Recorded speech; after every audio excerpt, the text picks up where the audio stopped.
Good morning, everyone. Happy Tuesday. It is June 23rd. Think about that for a minute. I know July is just around the corner. Lisa, Lydia, Scott here with you this morning. We're going to talk about the rain, a couple of rounds of rain with Lydia. But first, I want to remind you, we're live on Facebook every weekday morning.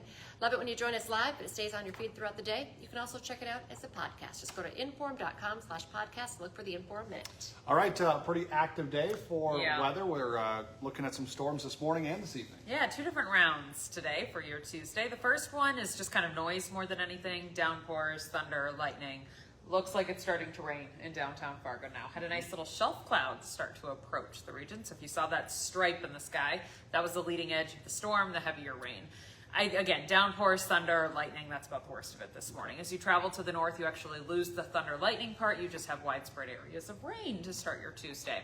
This will clear off to the east between about 10 a.m. to noon, ending west to east, just depending on where you are for that end timing. I'd say it clears out of our area by noon. We get some midday sunshine then, but don't let it fool you. It's not all clear for the rest of the day. All that sun is doing is actually giving new fuel, new energy to the atmosphere for the second batch of thunderstorms to work with. So we do have a little uncertainty with round two. We have to see how round one moves out, what happens after, how we recuperate that atmosphere, and then what is available for those storms to work with later today. I would say 1 to 1.5 inch hail within any stronger storms today. It's about the size of a ping pong ball. Yeah.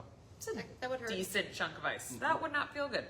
Gusts to about 60 miles an hour, and there is an isolated tornado risk for today, too. We've got some shear, kind of some spin in the atmosphere. It's wind direction changing with height. And so if we can hook up some of that, get a storm tall enough, I wouldn't be surprised for an isolated tornado today. It's not a big tornado day. If a spin up were to form, I would say pretty weak, pretty brief, but nonetheless, you should be aware that there is a tornado risk for today. That'll all clear out. I give you a time frame of about 2 to 9 p.m. We're watching out for those stronger storms. Not everybody gets a second thunderstorm today, but the possibility is there. They're more scattered later today, which makes it a little more uncertain versus this like nice solid line that is this morning. It's easier to time out. Scattered stuff pops up later this afternoon, this evening. They fade away with sunset. Few lingering showers tomorrow. Temps in the 70s. Still looking like a nice day on Thursday. Maybe a spotty sprinkle, but we should have a mostly sunny sky. Temps 70s, even close to 80 in some spots. And light wind on Thursday. Looks nice. Friday, we bring in a chance at some showers, maybe some thunderstorms. Saturday, storm risk is looking a little more elevated, especially western to central North Dakota. We're going to heat things up. Temps end up in the 80s, maybe a touch of humidity, and therefore just a little more active weekend into early next week. It's barely Tuesday, so details, timing, severity, all of that's kind of fuzzy right now, but the activity, the heat is there as we go into the weekend. All right, I think that's all. All right, thanks, Thank ya. Lydia. Okay, big story we're tracking. We now know where the new Fargo Convention Center will be built. The Fargo City Commission has chosen to redevelop the 66-year-old Civic Center, saying the project will support future growth and further investment in downtown Fargo. The decision now sets the stage for negotiating a development agreement and putting TIF financing into place. Of course, WDAY will continue tracking this project as it moves forward.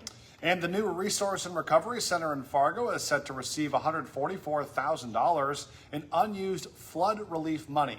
That money, left over from the 2009 flood, would help pay for equipment installation and winter warming operations at the facility. That funding still needs to be okayed from the Impact Foundation Board of Trustees, which manages the Spirit of Fargo Fund. Mayor Tim Mahoney says he expects that to be approved.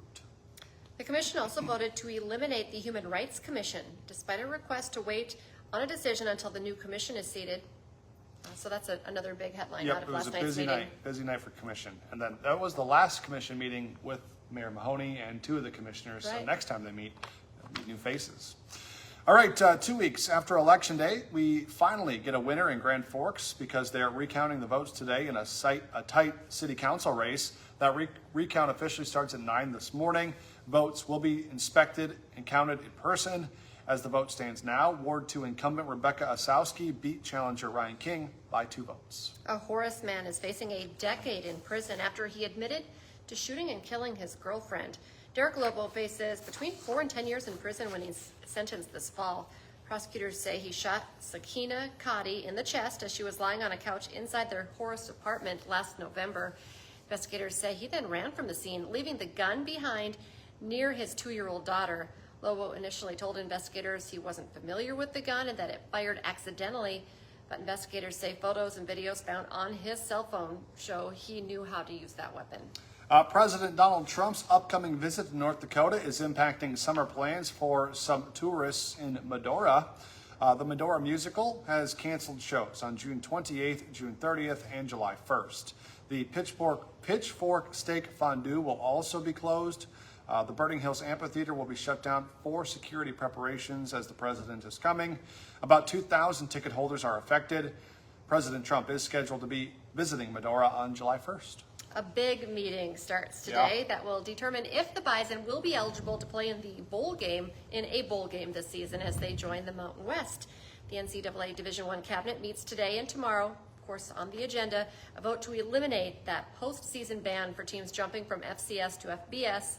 Under the current rules, teams like NDSU can't play in a bowl game for their first 2 years in the FBS.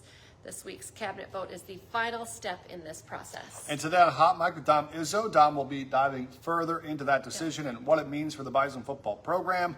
Plus, the NBA draft is tonight on WDAY, and the Timberwolves have already been busy making a big trade.